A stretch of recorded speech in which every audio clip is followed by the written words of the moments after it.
সঙ্গে সুন্দর একটা ব্লগ শেয়ার করতে চলে এলাম। তো হ্যালো এভরিওয়ান, সবাই কেমন আছো?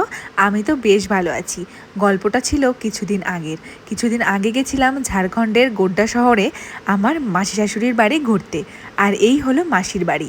আমরা সবাই মিলে যেদিন এলাম সেদিনই ছিল মহাশিবরাত্রি। আর পৌঁছেই ওখানে ফ্রেশ হয়ে স্নান টান করে নিয়েছি আর পরে নিয়েছি লাল টুকটুকে একটা শাড়ি, যেহেতু বাবার পুজো বলে কথা। আর মাসির কাছ থেকে নিয়ে নিলাম এই আলতা। আর আলতাতে পরার জন্য একটা কাঠির মধ্যে তুলো দিয়ে মাসি আমাকে দিল। আর প্রথমে তো চেয়ারে বসে কিছুক্ষণ আলতা পরার জন্য ট্রাই করলাম, যাই হোক শেষে নিচে বসে পড়তেই হলো, কারণ ফিনিশিংটা একদম ভালো আসছিল না। তারপর আমরা যাচ্ছি এখন মন্দিরে বাবার মাথায় জল ঢালতে। আর ওই যে আমার পেছনে উঁকি মারলো, এটা হলো আমার দেওর, মামা শ্বশুরের ছেলে। তারপর সবাই একসঙ্গে গেলাম বাবার মাথায় জল ঢালতে। আর দেখো এখানে মন্দিরটা কি সুন্দর করে সাজানো হয়েছে আর শিবরাত্রি উপলক্ষে। আর এখানে না প্রত্যেক কটা মন্দির, যতগুলো পরপর মন্দির চোখে পড়লো, সব কটা খুব সুন্দর করে ডেকোরেশন করা হয়েছে আজকের শিবরাত্রি উপলক্ষে। আর দেখো আমরা গিয়েই তো প্রথমে লম্বা একটা লাইনে পড়েছিলাম, তারপরে এই ভিড়ের মধ্যে কোনো রকম হিমড়ি মুমড়ি খেয়ে মন্দিরের ভেতরে ঢুকেছিলাম জল ঢালতে। তারপর ওখানে সম্পূর্ণ করে বাইরে এসে, বাইরেও আরও ছোটো ছোটো কিছু মন্দির ছিল, সেখানে পুজো করলাম। আরও যে গোমাতার মাথায় জল ঢাললাম। আর এনার মাথায় নাকি জল ঢালার পরে কানে কানে কিছু মনস্কামনা বলতে হয়, যেটা খুব চটজলদি পূরণ হয়ে যায়। যাই হোক আমিও কিছু আমার মনস্কামনা বললাম। এখন তো বাড়ি ফেরার পালা। এত গরম ছিল যে আমার অবস্থা একদম কাহিল। দেখো চুল টুল উপরে বেঁধে নিয়েছি, পুরো স্টাইল এখন শেষ। আর তারপর সামনে যেতে এই মন্দিরটাতে প্রসাদ বিতরণ হচ্ছিল। এখানে আবার সবাই মিলে একটু প্রসাদ নিলাম উপোস ভাঙার জন্য।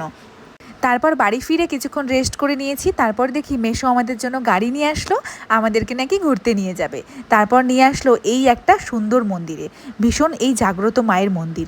ভেতরে কোনো ভিডিও ক্লিপ নিতে পারিনি, সেই জন্য তোমাদের সঙ্গে এই ফটোটাই শেয়ার করলাম। তবে আমি কিন্তু প্রথমে ভেবেছিলাম শুধু মন্দির রয়েছে, তবে পেছন দিকেই যেতে দেখি এ তো বিশাল বড় এক পাহাড়। আর পাহাড় কেটে কেটে কিন্তু এরকমভাবে সিঁড়ি করা রয়েছে একদম ওপরে ওঠার মতন। আর আমি তো ভীষণ হাঁপিয়ে যাচ্ছিলাম, এদিকে আমাকে হাত ধরে টানতে টানতে আরেকজন নিয়ে যাচ্ছে। আর এই দেখো ওরা তো হুড়মুড় করে একদম ওপরে চলে গেল। আর ওপরে গিয়ে দেখি কী অবস্থা। এটা এই পাহাড়টা এমনভাবে করা যে এটার ভেতর দিয়ে ঢুকে তারপর বেরোতে হবে। একদম ছোট্ট একটা জায়গা, তবে আমি ভীষণ ভয় পাচ্ছিলাম ওই অন্ধকারের মধ্যে ঢুকতে। তবে আমার বর ঢুকে গেল, এদিকে আমার ননদও চুল টুল পুরো বেঁধে নিচ্ছে ভেতরে ঢোকার জন্য। আমার তো তবে ভীষণ ভয় লাগছিল জন্য আমি বাইরেই ছিলাম। আর এই দেখো কি সুন্দর প্রাকৃতিক ভিউ। আর ও তো এখানে দাঁড়িয়ে রয়েছে, আমি বারবার বলে যাচ্ছিলাম সামনে চলে আসো, আমার না ভীষণ ভয় লাগছে। তারপর ওখানে কিছুক্ষণ বসে রেস্ট করলাম। এই সুন্দর একটা জায়গা, সত্যি মন মুগ্ধ করার মতন জায়গা। এই দেখো এত বড় পাহাড়ের নিচ দিয়ে চলে আসলাম।